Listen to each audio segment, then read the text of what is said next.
Combattants de l'indépendance, aujourd'hui victorieux, je vous salue au nom du gouvernement congolais. The Assembly will hear an address by His Excellency. Je donne maintenant la parole à son Excellence Félix-Antoine Tshilombo, président de la République démocratique du Congo. Je prie le protocole de bien vouloir accompagner son Excellence. Au nom de l'Assemblée générale, j'ai l'honneur de donner la parole au président de la République démocratique du Congo, qui va prendre la parole devant l'Assemblée générale. Monsieur le Président de l'Assemblée générale des Nations unies, Monsieur le Secrétaire général des Nations unies, Mesdames et Messieurs les chefs d'État et de gouvernement, Mesdames et Messieurs les chefs de délégation, c'est pour moi un grand honneur et un réel plaisir de prendre la parole du haut de cette tribune pour faire entendre la voix de mon pays, la République démocratique du Congo, sur les principales questions qui préoccupent au plus haut point la communauté internationale actuellement. Monsieur le Président, je voudrais néanmoins, avant toute chose, vous féliciter pour votre élection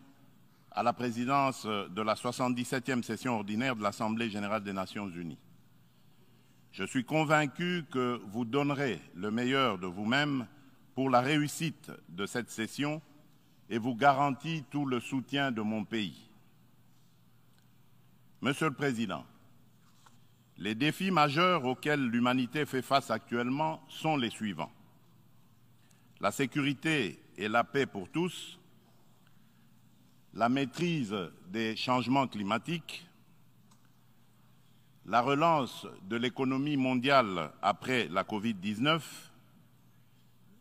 la lutte contre la pauvreté et la promotion du bien-être collectif. Ces principaux défis sont complexes et intimement enchevêtrés. Conscient de cette réalité, je salue le choix judicieux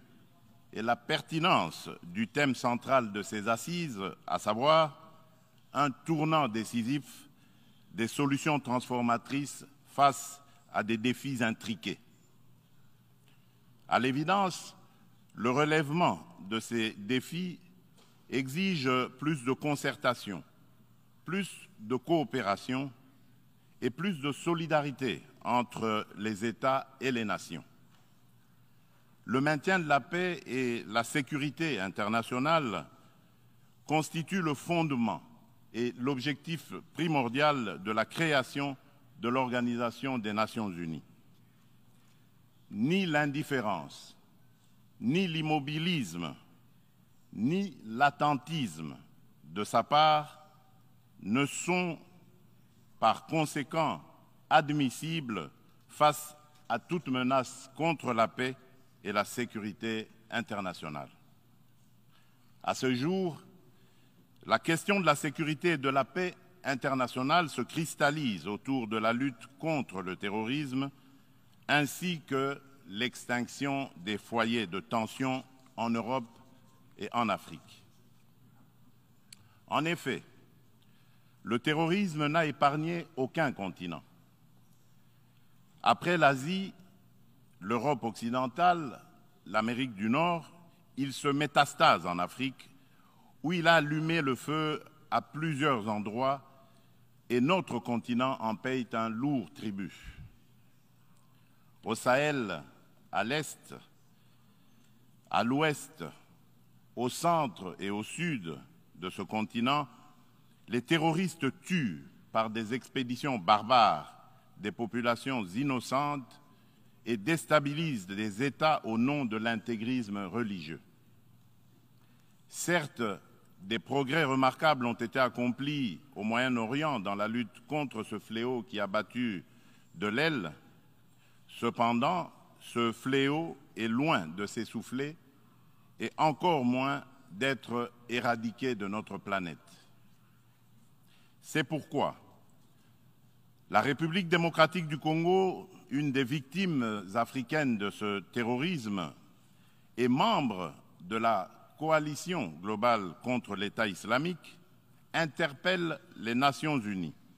et les exhorte à s'impliquer activement dans la mise en œuvre des recommandations de cette coalition et de celles du processus d'Aqaba. Les réactions, les déclarations d'intention et les proclamations de foi sans action collective vigoureuse sur le terrain ne suffiront jamais pour éradiquer le terrorisme. Monsieur le Président, au cœur de l'Europe, la guerre entre la Russie et l'Ukraine est une plaie béante dont le saignement atteint même l'Afrique lointaine et perturbe le commerce international à cause des dégâts collatéraux importants, notamment en matière d'approvisionnement en produits céréaliers et énergétiques d'origine ukrainienne et russe, nécessaires à l'alimentation des populations ainsi qu'au fonctionnement des économies des pays importateurs. Il est impératif que les Nations unies interviennent avec diligence et plus de fermeté pour éteindre ce brasier, et ce, dans le respect absolu des règles du droit international. La République démocratique du Congo souscrit à la position de l'Union africaine et appelle toutes les parties au conflit à suivre la voie du dialogue et du droit préconisée par l'Afrique, qui a par ailleurs l'expérience de gestion des crises sécuritaires provoquées par des groupes armés dans certains de ces États. À ce sujet, les Nations unies savent que mon pays, la République démocratique du Congo, est victime d'une crise sécuritaire aiguë qui dure depuis plus de 20 ans à l'est de son territoire national. Tout observateur honnête et de bonne foi reconnaît que cette crise est causée principalement par les convoitises que suscitent ces fabuleuses richesses naturelles et les ambitions de puissance de certains de ses voisins. Le peuple congolais reconnaît l'implication des Nations unies, de l'Union africaine, des communautés régionales africaines, de l'Union européenne et des partenaires extérieurs bilatéraux de la République démocratique du Congo pour juguler cette crise récurrente. Il leur en est reconnaissant et s'incline devant le sacrifice de vaillants soldats de la paix qui ont perdu leur vie au front de la défense des idéaux de paix et de justice. Cependant, en dépit des efforts internes inlassables, de la présence militaire massive de l'ONU au Congo et de son soutien diplomatique pendant 23 ans, le mal sécuritaire continue à ronger mon pays. Afin d'éradiquer définitivement l'insécurité, restaurer une paix durable et assurer la stabilité à l'est de la République démocratique du Congo, plusieurs accords ont été signés avec les groupes armés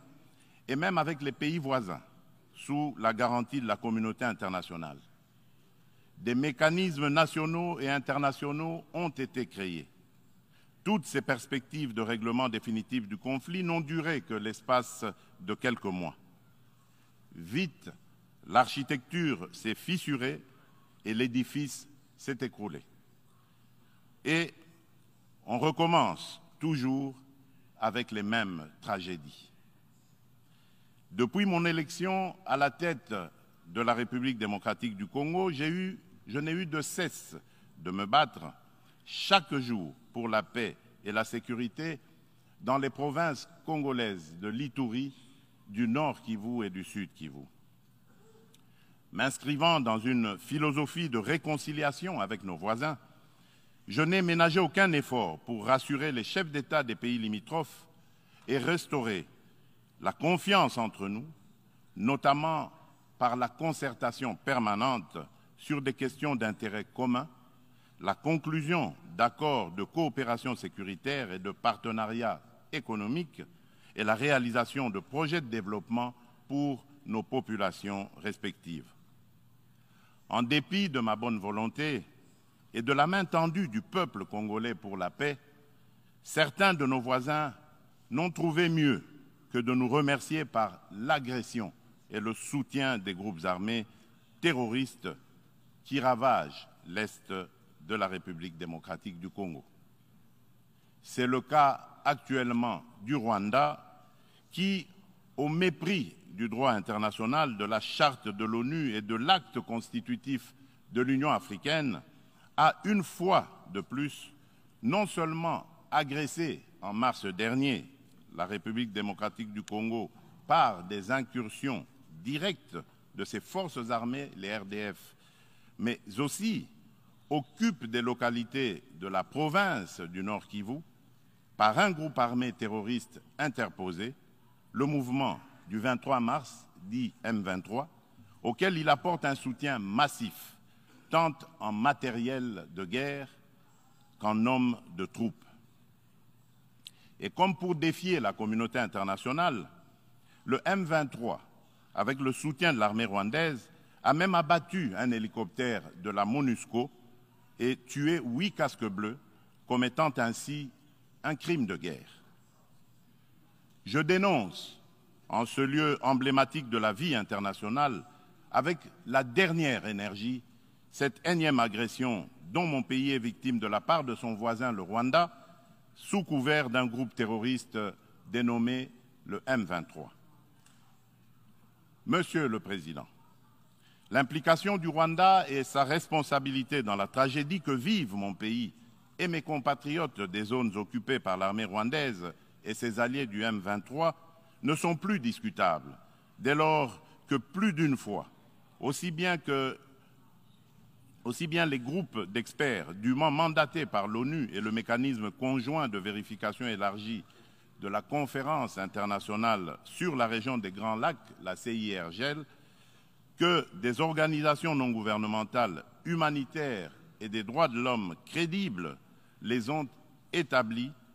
dans des rapports documentés et objectifs à la limite du scientifique. Au demeurant, pour éclairer la communauté des nations et mettre fin aux sempiternelles dénégations des autorités rwandaises,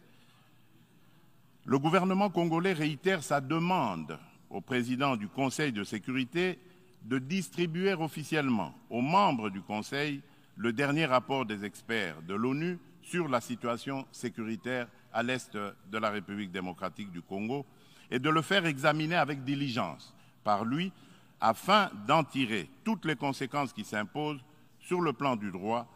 de la paix et de la sécurité internationale. Il y va de l'image et de la crédibilité de notre organisation. Procéder autrement serait, d'une part, encourager le Rwanda à poursuivre son agression, ses crimes de guerre et ses crimes contre l'humanité en République démocratique du Congo, et d'autre part, nourrir davantage la suspicion légitime des Congolais sur l'impartialité de l'ONU, ainsi que la complicité de certains de ses membres dans ces crimes. C'est pour mettre fin à cette suspicion et dissiper l'ambiguïté de certaines positions du Conseil de sécurité sur la crise sécuritaire à l'est de la RDC, ambiguïté qui excède la population congolaise et exacerbe la tension entre elle et la mission de l'ONU pour la stabilisation du Congo, la MONUSCO, que le gouvernement de mon pays a demandé la réévaluation du plan de retrait progressif et responsable de cette mission. Cette démarche d'ajustement est exigée par le constat unanime, même au niveau le plus élevé de notre organisation, des faiblesses regrettables de la MONUSCO, ce qui affecte certainement l'efficacité et la légitimité de l'action de l'ONU en République démocratique du Congo.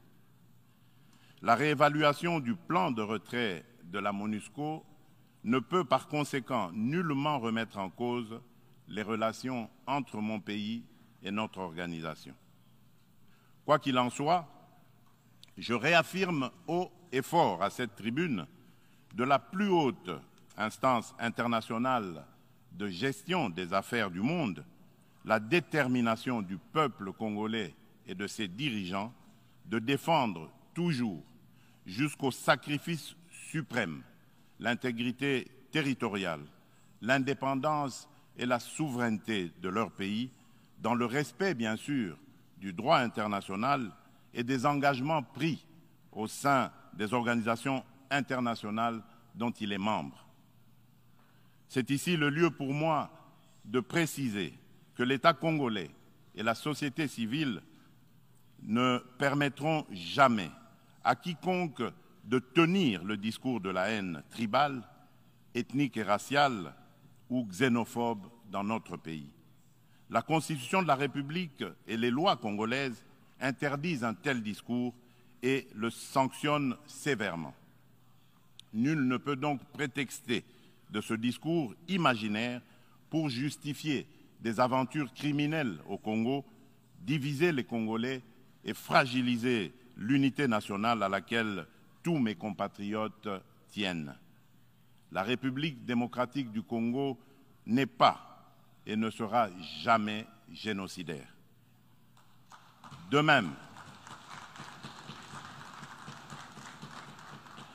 même, je soutiens que la prétendue collaboration que certains officiels congolais entretiendraient avec les opposants rwandais des forces démocratiques pour la libération du Rwanda, les FDLR, dont se servent les dirigeants rwandais pour justifier les agressions répétées de la RDC, est un alibi qui n'est corroboré par aucun fait avéré sur le terrain. En effet, les FDLR ont été décapités et réduites à néant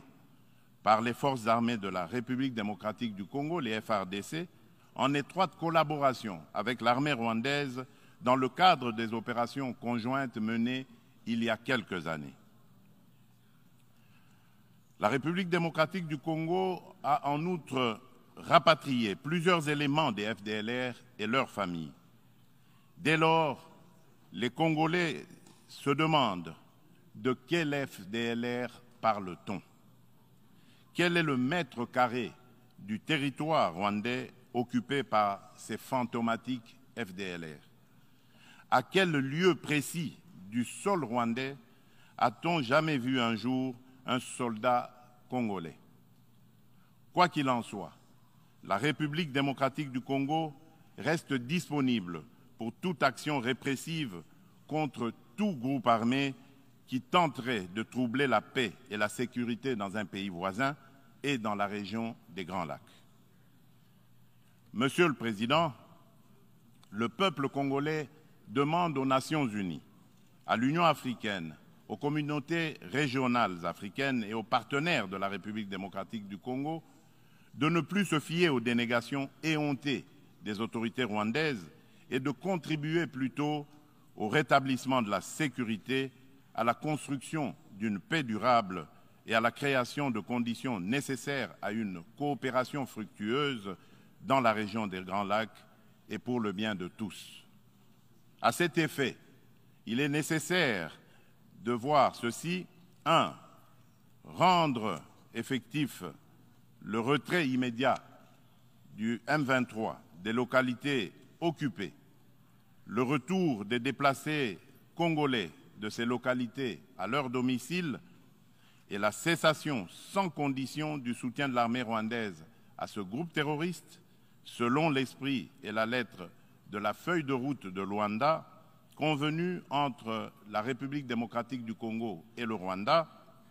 ainsi que des déclarations successives du Conseil de sécurité de l'ONU, du Conseil de paix et de sécurité de l'Union africaine, de la Communauté d'Afrique de l'Est, la CAE, et de la Communauté pour le développement de l'Afrique australe, la SADC. 2. Multiplier les pressions sur le Rwanda et le M23, dont les dirigeants sont du reste sous sanction de l'ONU, et montrer plus de fermeté à leur égard pour qu'ils respectent les positions prises par les organisations internationales précitées. 3. Appuyer la poursuite du processus de paix de Nairobi les discussions de Luanda entre la République démocratique du Congo et le Rwanda et le déploiement de la force régionale de l'Afrique de l'Est, dont le statut et les règles d'engagement viennent d'être signés le 8 septembre dernier à Kinshasa, successivement par le gouvernement congolais et le secrétariat général de la CAE, d'une part, et d'autre part, par les FARDC et le commandement de cette force régionale. 4. Encourager le président honoraire du Kenya, le président Uhuru Kenyatta, et le président de l'Angola, de la République d'Angola, João Lourenço, médiateur de la CAE et de l'Union africaine dans la crise sécuritaire en République démocratique du Congo, à poursuivre leurs bons offices. 5. Lever tout obstacle à la restructuration par la République démocratique du Congo de ses forces armées et de défense, à la montée en puissance de celles-ci pour mieux remplir ses missions régaliennes, notamment par la levée pure et simple de toutes les mesures restrictives de l'acquisition d'équipements militaires, quelle qu'en soit la forme édictée par le Conseil de sécurité de l'ONU. La réalisation des actions préconisées ci-dessus garantira sans doute le peuple congolais de la certitude d'un règlement de la crise et facilitera un dialogue constructif entre toutes les parties concernées quant à ce. Monsieur le Président, nous, peuple congolais, sommes décidés cette fois-ci à mettre définitivement fin à l'insécurité à l'est de notre pays, quoi qu'il en coûte. L'heure a sonné de casser à jamais le cycle infernal de la violence à l'est de la République démocratique du Congo pour stabiliser la région des Grands Lacs afin de tirer le plus grand bénéfice de ses potentialités économiques ainsi que de sa riche biodiversité pour sauver l'humanité face au changement climatique. La gestion de ces changements pose deux problèmes fondamentaux, à savoir la mise en œuvre d'instruments juridiques et financiers issus de négociations internationales, en particulier dans le cadre des différentes conférences des parties à l'accord des Nations Unies sur le climat, la COP, et la transition énergétique. Il est temps, d'une part, de mettre fin à l'exécution sélective des engagements souscrits par les pollueurs et d'autre part, de compenser au nom de la justice climatique les efforts fournis par les pays moins pollueurs, dont ceux de l'Afrique, pour préserver l'environnement dans l'intérêt de toute notre planète. Quant à la transition énergétique,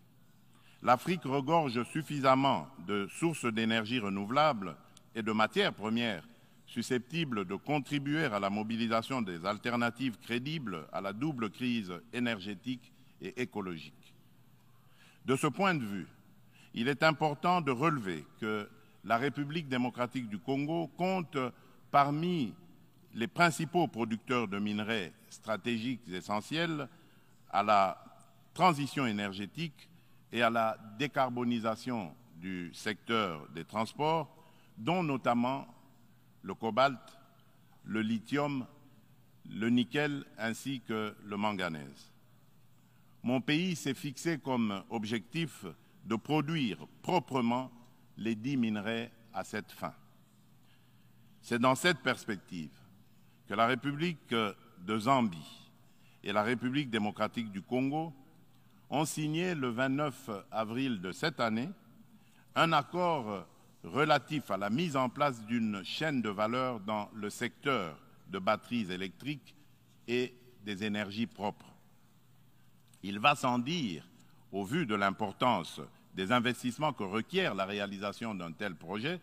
que l'implication des partenaires est particulièrement indispensable, notamment en termes d'apport en capitaux et en technologies adaptées. En outre, afin de soutenir le programme de transformation verte des économies sur le continent africain et de rencontrer la demande d'énergie croissante dans le monde, mon pays a pris l'option de valoriser son immense potentiel en matière d'énergie renouvelable, dont l'hydroélectricité, le solaire, la géothermie et l'exploitation de ses gisements gaziers. De ce fait, la République démocratique du Congo se présente comme un atout à la réalisation de l'agenda 2063 de l'Union africaine à travers la mise en œuvre du projet Grand Inga, lequel pourrait également s'avérer bénéfique pour une partie de l'Europe et du Moyen-Orient. C'est dans cette perspective qu'elle est heureuse d'abriter les travaux préparatoires de la 27e conférence des parties sur le climat, la pré-COP 27, qui se tiendront à Kinshasa le mois prochain. Monsieur le Président, je saisis cette opportunité pour apporter de la lumière sur le volet environnemental de l'appel d'offres lancé le 28 juillet dernier par mon pays pour l'exploration de ces 27 blocs pétroliers et 3 blocs gaziers, appel qui semble faire inutilement polémique sur la place publique internationale. À ce sujet, il convient de rappeler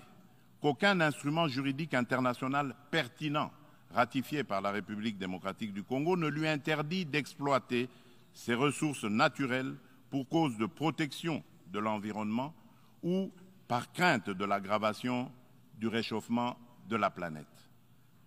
Ensuite, l'accord de Paris de 2015 reconnaît aux pays en voie de développement le droit d'émettre le CO2 pour le développement, mais en prenant des précautions pour le climat mondial à travers leur contribution déterminée à l'échelle nationale, la CDN. Ainsi,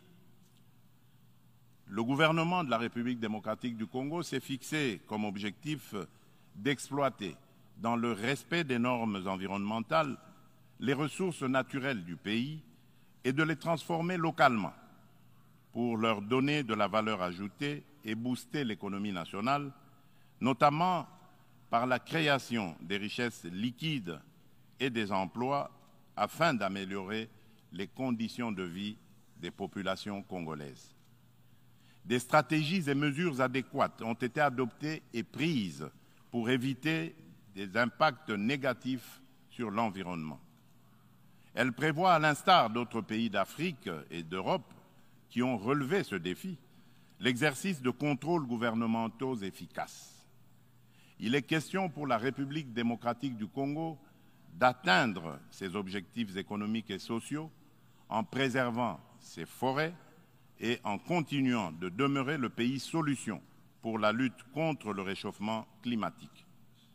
Mon pays reste ouvert à la coopération avec tout partenaire disposé à l'aider à l'atteindre ses objectifs. Sur le plan économique, le pari à gagner est celui de donner les chances de redressement aux économies des pays affaiblis par les effets collatéraux des changements climatiques et du coronavirus, afin de promouvoir une croissance économique mondiale équilibrée et de stopper l'aggravation de la pauvreté dans les pays en développement. Nous ne pouvons pas relever ce défi sans des efforts internes de bonne gouvernance au niveau national,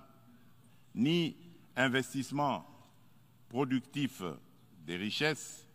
ni transfert réel des ressources financières suffisantes à ceux qui en ont besoin. C'est pourquoi la République démocratique du Congo plaide pour la concrétisation de la proposition de cession par les pays riches d'un pourcentage de leurs droits de tirage spéciaux, les DTS, au Fonds monétaire international, aux pays les moins nantis, faite par la conférence de Paris sur la relance des économies post-Covid-19 du mois de mai 2021 et appuyée par un engagement ferme du sommet du G20 d'octobre de la même année à Rome. En tout cas, toute facilité d'accès aux ressources additionnelles en faveur des pays éprouvés par les changements climatiques et la Covid-19 sera la bienvenue. De même, l'allègement du fardeau de la dette des pays à faible revenu devra demeurer une préoccupation permanente qu'il convient d'intégrer dans une approche globale de solidarité internationale. Pour sa part, en dépit de la conjoncture économique mondiale difficile par suite des effets pervers de la pandémie de Covid-19, la République démocratique du Congo a enregistré des progrès remarquables en termes de croissance économique. Le rythme de création de richesses s'est accéléré en 2021 grâce particulièrement au dynamisme du secteur minier dont la croissance de la production est passée de 1% en 2019 à 10,1% en 2021 par suite de la bonne tenue des cours du cuivre et du cobalt sur le marché international. Le taux d'inflation et celui de change du franc congolais sont restés relativement stables. Aussi, le Conseil d'administration du Fonds monétaire international a-t-il conclu favorablement la deuxième revue du programme soutenu par la Facilité élargie de crédit. Le Fonds monétaire international a exprimé son satisfecit sur les politiques macroéconomiques prudentes adoptées par le gouvernement de la République démocratique du Congo. Nous poursuivrons inlassablement ces politiques et l'effort d'amélioration du climat des affaires en cours pour promouvoir les investissements privés et les activités économiques en général. Monsieur le Président, la solidarité et la justice dans les relations entre les nations ont toujours été des facteurs de paix et de sécurité mutuelle car elles rapprochent les hommes et créent des liens d'interdépendance entre eux. À cet effet, la lutte contre la pauvreté et la promotion du bien-être collectif sont des digues puissantes contre les conflits sociaux et les tensions entre les peuples. C'est pourquoi la République démocratique du Congo se félicite de l'action collective menée par la communauté internationale contre la Covid-19 et salue l'initiative des États-Unis d'Amérique, New Feed the Future, pour financer l'agriculture afin de combattre la faim et l'insécurité alimentaire en Afrique par suite de la crise russo-ukrainienne et dont la République démocratique du Congo, mon pays, est parmi les pays africains bénéficiaires, pour ne citer que ces cas les plus actuels. Mon pays appelle à de telles actions et initiatives et non seulement contribue à résoudre les problèmes de survie au quotidien et à créer des emplois accessibles au plus grand nombre, mais aussi distribue des revenus et du pouvoir d'achat à la base. En revanche, au nom de la solidarité et de la justice internationale, nous nous posons des questions sur le maintien des sanctions contre le peuple du Zimbabwe, des sanctions qui, de plus, datent de l'époque du défunt président Robert Mugabe. Pourquoi notre organisation est-elle si silencieuse et si indifférente à cette injustice à la limite du crime contre un peuple innocent? En ma qualité de président en exercice de la Communauté pour le développement de l'Afrique australe, la SADC, je lance un appel pressant aux Nations unies de mettre tout en œuvre pour obtenir la levée immédiate des sanctions contre la République du Zimbabwe et son peuple.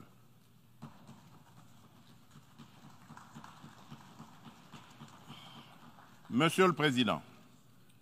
dans ce monde multipolaire, aucun pays, aussi puissant et riche soit-il, ne peut prétendre affronter seul les défis que je viens d'exposer ci-dessus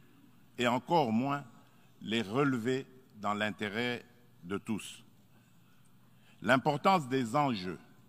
la complexité des problèmes à résoudre et l'ampleur de la tâche exigent une approche multilatérale équitable qui intègre les intérêts d'un chacun et mutualise les énergies de tous dans le respect réciproque. C'est pourquoi la République démocratique du Congo continue à penser qu'il est indispensable de mieux structurer le multilatéralisme et de l'enrichir dans l'égalité de traitement et de toutes les parties prenantes afin de créer des espaces de dialogue et de coopération dont nous avons besoin pour assurer la paix et la sécurité internationale. C'est cela, l'Organisation des Nations Unies que nous voulons. Pour ce faire, il nous faut accorder le bénéfice de l'urgence à la réforme de l'ONU qui semble actuellement marquer le pas. Dans ce cadre, je me fais le devoir d'insister sur la nécessité de satisfaire la revendication légitime et juste de l'Afrique d'être représentée au sein du Conseil de sécurité de l'ONU par 2 sièges supplémentaires dans la catégorie des membres non permanents et par 2 autres dans celle des membres permanents avec les mêmes droits, y compris celui de veto, les mêmes privilèges et obligations que ceux des membres permanents actuels. C'est une question de justice à rendre à un continent, mieux à un pan entier de l'humanité dont le rôle ne cesse de s'accroître chaque jour davantage dans la conduite des affaires internationales. Nous, Africains, y tenons fermement. Monsieur le Président de l'Assemblée générale des Nations unies, Monsieur le Secrétaire général des Nations unies, Mesdames et Messieurs les chefs d'État et de gouvernement, Mesdames et Messieurs les chefs de délégation, pour terminer, permettez-moi de dire un mot sur la parité homme-femme. À ce propos, il y a lieu d'insister sur la nécessité de poursuivre les efforts en cours, tant au niveau international qu'à celui des États, pour créer des espaces d'égalité du genre et des opportunités de liberté et d'action pour la femme. Pour ce faire, l'implication des hommes dans les politiques de promotion du genre s'avère nécessaire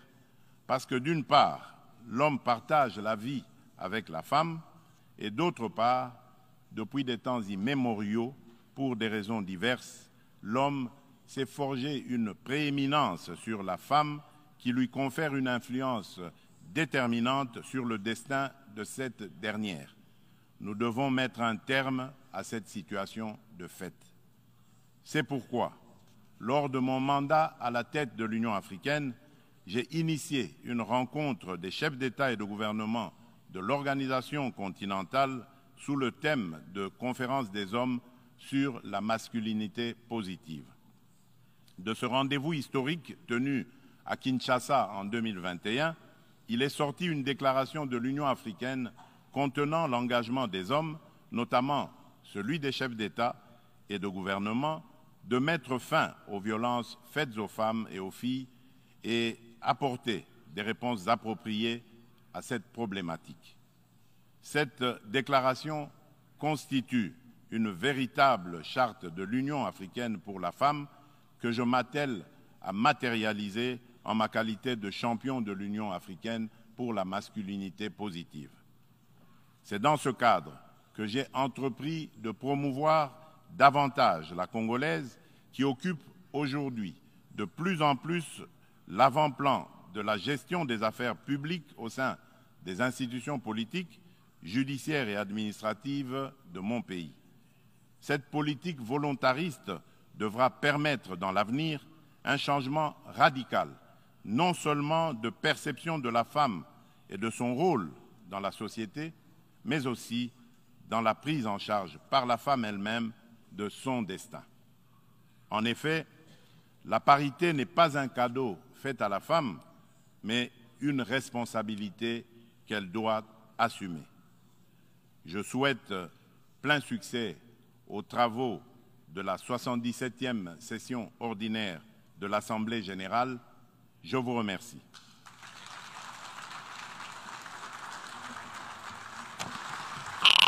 Au nom de l'Assemblée, je remercie le président de la République démocratique du Congo pour sa déclaration et je prie le protocole de bien vouloir accompagner son Excellence. L'Assemblée va maintenant